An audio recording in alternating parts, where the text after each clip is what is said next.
কি সারা বছর কাঁচা আম খেতে চান? কোথায় পাবেন সারা বছর কাঁচা আম বলেন তো? হ্যাঁ, এখানেই পাবেন সারা বছর কাঁচা আম। তবে না, এখানে না, এই পদ্ধতি করে রাখলে সারা বছর কাঁচা আম খেতে পারবেন। আসসালামু আলাইকুম, কেমন আছেন সবাই? আশা করি ভালো আছেন। আমি আল্লাহর রহমতে আপনাদের দয়ায় অনেক ভালো আছি। চলে আসলাম আখির জার্নি থেকে। আমি আখি। আজকের আপনাদেরকে একটা রেসিপি দেখাবো। না, রেসিপি না, আজকের আপনাদের একটা সংরক্ষণ পদ্ধতি দেখাবো। যারা কাঁচা আম খেতে পছন্দ করেন এই পদ্ধতিটা খেয়াল করবেন। যদি আমার ভিডিওটি ভালো লাগে অবশ্যই লাইক কমেন্ট শেয়ার করে সাথে থাকার অনুরোধ রইল। আর ইউটিউব থেকে দেখলে অবশ্যই চ্যানেলটি সাবস্ক্রাইব করে বেল বাটনটি বাজিয়ে সাথে থাকবেন। তা চলে গেলাম। এখানে আমি কিন্তু দুইটা আম নিলাম, আর আম দুইটা কিন্তু বিশাল বড় সাইজের। এইগুলো আমি একটু বোটা কেটে রেখে দিলাম। এরপরে এখানে কিছু পানি ফুটিয়ে নিলাম। কিছু পানি বলতে এখানে 3 লিটার পানির মতন আছে। পানিটা আমি প্রায় 2 টেবিল চামচ নুন দিয়ে গরম করে ঠান্ডা করে নিয়েছি। এরপরে এই যে দেখেন, আমি বোতল না, কাঁচের জারে ঢেলে নিচ্ছি। আর কাঁচের জারটাও কিন্তু আমি গরম পানি দিয়ে ধুয়ে রেখে শুকনো করে নিয়েছি। এরপর দেখেন, পানিটা কিন্তু আমি সম্পূর্ণ বোতলটা ভরে দেব না।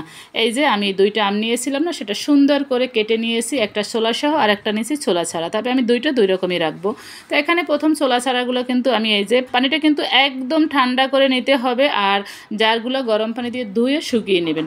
এরপরে এই যে আমগুলো এখানে আমি পানির ভিতরে দিয়ে দেবো। তবে কিন্তু আপনারা কখনো যে পানিটা আছে পানির ভিতরে হাত দেবেন না। প্রয়োজনে কোনো একটা চামচ নেবেন, চামচ দিয়ে তারপরে কাজ সারবেন। এরপর এখানে আমি 2 টেবিল চামচ ভিনিগার দিয়ে দিলাম। ভিনিগারটা দেওয়ার কারণ হয়েছে আমটা ভালো রাখবে, সংরক্ষণ করবে। এরপর এখানে দিয়ে দিলাম 2 টেবিল চামচ নুন। আর আমি এখানে কিছুটা চিনি দিয়েছি, চিনিটা স্কিপ হয়ে গেছে, আর চিনিটা না দিলেও কোনো সমস্যা নেই। এরপর আমি এই যে ছোলা সহ আমটা রেখেছি সেটা রাখবো এই একই পানি দিয়ে কিন্তু। আর সবসময় মাথায় রাখবেন, পানিটা একদম ভরপুর করে দেবেন না, কারণ আম পাওয়ার পরে কিন্তু বোতলটা ভরে যাবে, পটটা ভরে যাবে।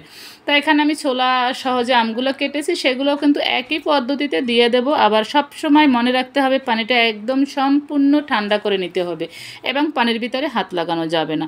তো এখানে আমি ছোলা সহ আমগুলোও কিন্তু একে একে দিয়ে দিলাম। এখানেও আমি পরবর্তীতে যদি মনে করি যে না ভালোভাবে ডুবে না, সেক্ষেত্রে আমি চামচ দিয়ে একটু এপাশ ওপাশ করে নেব, যাতে করে কোনো রকম হাত লাগানো যাবে না। বারবার বলতেছি, কোনো রকম হাত লাগানো যাবে না, কোনো রকম নর্মাল পানি দেওয়া যাবে না। এরকম পানি ফুটিয়ে ঠান্ডা করে তারপর দিতে হবে।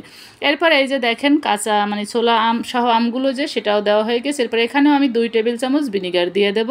ভিনিগারটা কিন্তু দিতেই হবে, ভিনিগারটা দিতেই হবে। এই ভিনিগারটাই আমটা ভালো রাখবে।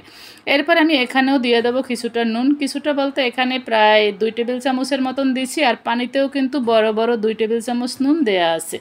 এভাবে করে আমি সারা বছর রেখে দেব। আর এটা একটু সপ্তাহখানেক অন্তত টাইম দিবেন। সপ্তাহখানেক পর চেক করতে পারবেন যে আসলে এটা কেমন আছে।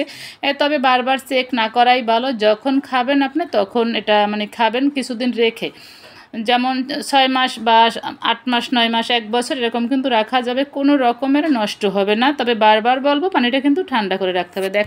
দেখেন তো এখন দেখতে কেমন লাগে, আর আমি আবার 1 সপ্তাহ পরেও আপনাদেরকে দেখিয়ে দেবো এটা কেমন থাকে।